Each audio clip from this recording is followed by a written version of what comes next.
ಹೊಗಳಲನುಪಮ ಸೈನ್ಯವಾ ಇಂತಿ ದ್ವಿಗುಣವಂಧಾಸುರನ ಸೇನೆಗೆ ತ್ರಿಗುಣವಿದು ರಾವಣನ ಮೋಹರಕ್ಕೆ ಎನುತ ಫಲುಗುಣನು ಹಾಗೆಯ ಭುಜದಗಳಿಗೆಯನು ನಾಲಗೆ ದಣಿಯೆ ಕೈವಾರಿಸುತ್ತ ಮಿಗೆ ನಿಗುಚಿದನು ಫಲುಗುಣನು ಗಾಂಡಿವವ ಝೇವಡೆದ.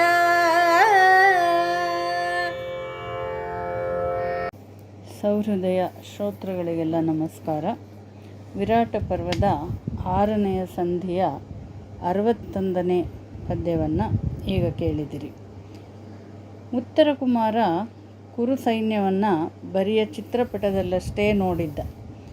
ಈಗ ಆ ಸೇನಾ ಸಾಗರವನ್ನು ಕಂಡು ಅದರ ವಿಸ್ತೃತ ಪರಿಚಯವನ್ನು ಮಾಡಿಕೊಡು ಅಂತ ಅರ್ಜುನನಿಗೆ ಕೇಳಿದಾಗ ಅರ್ಜುನ ಆ ಸೇನೆಯಲ್ಲಿದ್ದಂಥ ಮಹಾವೀರರನ್ನು ಅವರ ಪರಾಕ್ರಮವನ್ನು ಉತ್ತರನಿಗೆ ವಿಸ್ತೃತವಾಗಿ ಪರಿಚಯವನ್ನು ಮಾಡಿಕೊಟ್ಟಿದ್ದಾನೆ.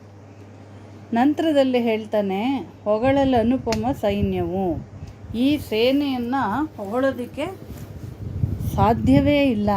ಈ ಸೈನ್ಯದ ಮಹತ್ತನ್ನು ಹೇಳೋದು ಬಹಳ ಕಷ್ಟ. ಇದು ಅಂಧಾಸುರನ ಸೇನೆಗೆ 2ರಷ್ಟಿದೆ, ದ್ವಿಗುಣವು. ಅಷ್ಟೇ ಅಲ್ಲ, ಆ ತ್ರೇತಾಯುಗದಲ್ಲಿದ್ದಂಥ ರಾವಣಾಸುರನ ಸೈನ್ಯದ 3 ಪಟ್ಟು ಇದೆ ಈ ಸೇನೆ ಎಂಬುದಾಗಿ ಅದಕ್ಕೆ ಹೋಲಿಕೆಯನ್ನು ಕೊಟ್ಟು ಹೇಳ್ತಾನೆ. ಈ ಅಂಧಾಸುರ ಅನ್ನೋನು ಮಹಾಪರಾಕ್ರಮಿಯಾದಂಥ ಅಸುರ. ಅವನನ್ನು ಕೊಲ್ಲೋದಕ್ಕೆ ಶಿವನೇ ಬರಬೇಕಾಗತ್ತೆ. ಹಾಗಾಗಿ ಭೀಕರವಾದಂಥ ಯುದ್ಧಗಳೆಲ್ಲ ನಡೆದಾಗ ಅದನ್ನು ಶಿವ ಮತ್ತು ಅಂಧಾಸುರನ ಯುದ್ಧಕ್ಕೆ ಹೋಲಿಕೆ ಕೊಡೋದನ್ನು ನಾವು ನೋಡ್ಬೋದು. ರಾಮ ರಾವಣರ ಯುದ್ಧವನ್ನು ಸಹ ಒಂದು ಕಡೆಯಲ್ಲಿ ಈ ಶಿವ ಮತ್ತು ಅಂಧಾಸುರನ ನಡುವೆ ನಡೆದಂಥ ಯುದ್ಧಕ್ಕೆ ಇಮ್ಮಿಗಿಲಾಗಿತ್ತು ಅಂತ ಹೇಳಿ ವರ್ಣಿಸ್ತಾರೆ.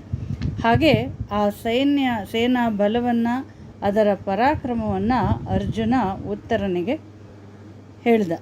ಹಗೆಯ ಭುಜದಗ್ಗಳಿಕೆಯನ್ನು, ಇಲ್ಲಿ ಕುರು ಸೈನ್ಯವಾದರೂ ಸಹ ಅದು ಅರ್ಜುನನಿಗೆ ಅಹಿತರ ಸೇನೆ, ಶತ್ರುಗಳ ಸೇನೆ. ಅದರ ಅಗ್ಗಳಿಗೆಯನ್ನು ನಾಲಗೆ ದಣಿಯೇ ಕೈವಾರಿಸುತ್ತಾ ಮಿಗೆ ನಿಗುರುಚಿದನು ಅಂತ ಹೇಳ್ತಾರೆ. ಶತ್ರುಗಳ ಸೈನ್ಯವಾದರೂ ಸಹ ಅದರ ಪರಾಕ್ರಮವನ್ನು ನಾಲಿಗೆ ದಣಿಯುವ ಹಾಗೆ ಅವನು ಅರ್ಜುನ ವರ್ಣಿಸಿ ಹೇಳಿದ್ದಾನೆ.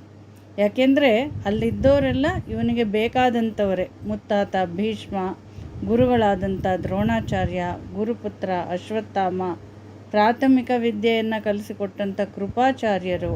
ಹಾಗಾಗಿ ಅವರ ಪರಾಕ್ರಮದ ಬಗ್ಗೆ ಹೇಳೋದು ಅಂತಂದರೆ ಅದು ಅರ್ಜುನನಿಗೂ ಗೌರವವನ್ನು ತರುವ ವಿಷಯ. ಜೊತೆಗೆ ನಿಜವಾದ ವೀರನಾದವನು ಶತ್ರುಗಳ ಪರಾಕ್ರಮವನ್ನಾದರೂ ಸಹ ಅವನು ಮೆಚ್ಚಿಕೊಳ್ಳಲೇಬೇಕು. ಅರ್ಜುನನ ಆ ಗುಣವನ್ನು ಇಲ್ಲಿ ಕವಿ ನಮಗೆ ಹೇಳ್ತಾ ಇದ್ದಾನೆ. ಹೀಗೆ ಪರಿಚಯವನ್ನು ಮಾಡಿಕೊಟ್ಟಂಥ ಅರ್ಜುನ ತನ್ನ ಗಾಂಡೀವ್ಯವನ್ನು ತೆಗೆದು ಅದನ್ನು ಒಂದು ಸಲ ಹೊಡೆದು ಧ್ವನಿ ಮಾಡಿ ತಾನು ಯುದ್ಧಕ್ಕೆ ಸಿದ್ಧ ಎಂಬುದಾಗಿ ಆ ಕುರುಸೇನೆಗೆ ಒಂದು ಸೂಚನೆಯನ್ನು ಕೊಟ್ಟಿದ್ದಾನೆ. ಖುರಪುಟದಲ್ಲಿ ಆಕಾಶ ಭಿತ್ತಿಯ ಬರೆವವೋಲ್, ಸೂರ್ಯನ ತುರಗವ ಕರೆವವೋಲ್, ಕೈಗಟ್ಟಿದು ಆಳಿಸುವಡೆ ಆಹವಗೆ ಅರೆರೆ ಪೂತುರೆ ಹಯವೇ ಎನ್ನುತ್ತೇ ಚಪ್ಪರಿಸಲು ಒಡನಿಗುರಿದವು ಕೆಂದೂಳು ಇರದೆ ನಭಕೆ ಉಪ್ಪರಿಸಿ ರವಿಮಂಡಲವನು ಅಂಡೆಲೆಯೇ.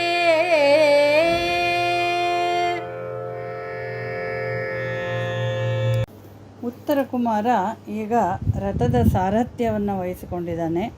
ಅವನು ರಥವನ್ನು ಮುನ್ನಡೆಸ್ತಾ ಇರಬೇಕಾದ್ರೆ ತಮ್ಮ ರಥದಲ್ಲಿರುವವನು ಅರ್ಜುನ ಅನ್ನೋ ವಿಷಯ ಆ ಕುದುರೆಗಳಿಗೂ ಸಹ ಗೊತ್ತಾಯ್ತೇನೋ ಅನ್ನೋ ರೀತಿಯಲ್ಲಿ ಆ ಕುದುರೆಗಳು ಬಹಳ ವೇಗವಾಗಿ ಉತ್ಸಾಹದಿಂದ ಯುದ್ಧರಂಗದಲ್ಲಿ ಧಾವಿಸ್ತಾ ಇದೆ. ಅವುಗಳ ಆ ಉತ್ಸಾಹದ ನಡಿಗೆಯನ್ನು ಕವಿ ಇಲ್ಲಿ ಹೇಳ್ತಾನೆ. ತಮ್ಮ ಕುರಪುಟದಿಂದ ಆಕಾಶವೆಂಬ ಗೋಡೆಯ ಮೇಲೆ ಚಿತ್ರವನ್ನು ಬರೆಯೋದಕ್ಕೆ ಹೋಗ್ತಾ ಇವೆಯೇನೋ, ಅಥವಾ ಸೂರ್ಯಮಂಡಲದ ಕುದುರೆಗಳನ್ನು ಆಹ್ವಾನಿಸುತ್ತಾ ಇವೆಯೇನೋ ಅನ್ನೋ ರೀತಿಯಲ್ಲಿ ವೇಗವಾಗಿ ಉತ್ಸಾಹದಿಂದ ಧಾವಿಸ್ತಾ ಇದೆ. ಇದರ ಜೊತೆಗೆ ಆ ಸಾರಥಿಯಾದಂಥ ಉತ್ತರಕುಮಾರನೂ ಸಹ ಮಜಾ, ಬಾಪುರೆ, ಪೂತು ಅಂತ ಹೇಳಿ ಅವುಗಳ ಬೆನ್ನನ್ನು ಚಪ್ಪರಿಸಿ ಅವುಗಳ ಉತ್ಸಾಹವನ್ನು ಇನ್ನಷ್ಟು ಹೆಚ್ಚಾಗಿ ಮಾಡ್ತಾ ಇದ್ದಾನೆ. ಆ ಕುದುರೆಗಳ ಗೊರಸಿನಿಂದ ಎದ್ದಂಥ ಕೆಂಧೂಳು ಆ ಆಕಾಶವನ್ನು, ಸೂರ್ಯಮಂಡಲವನ್ನು ಎಲ್ಲವನ್ನೂ ಸಹ ವ್ಯಾಪಿಸಿಕೊಂಡಿದೆ ಅಂತ ಆ ರಣರಂಗದ ಒಂದು ಚಿತ್ರಣವನ್ನು ಕುಮಾರವ್ಯಾಸ ನಮ್ಮ ಮುಂದೆ ಇಡ್ತಾ ಇದ್ದಾನೆ. ಮುಂದೇನಾಯಿತು ಅನ್ನೋದನ್ನು ನಾಳೆ ಕೇಳೋಣ.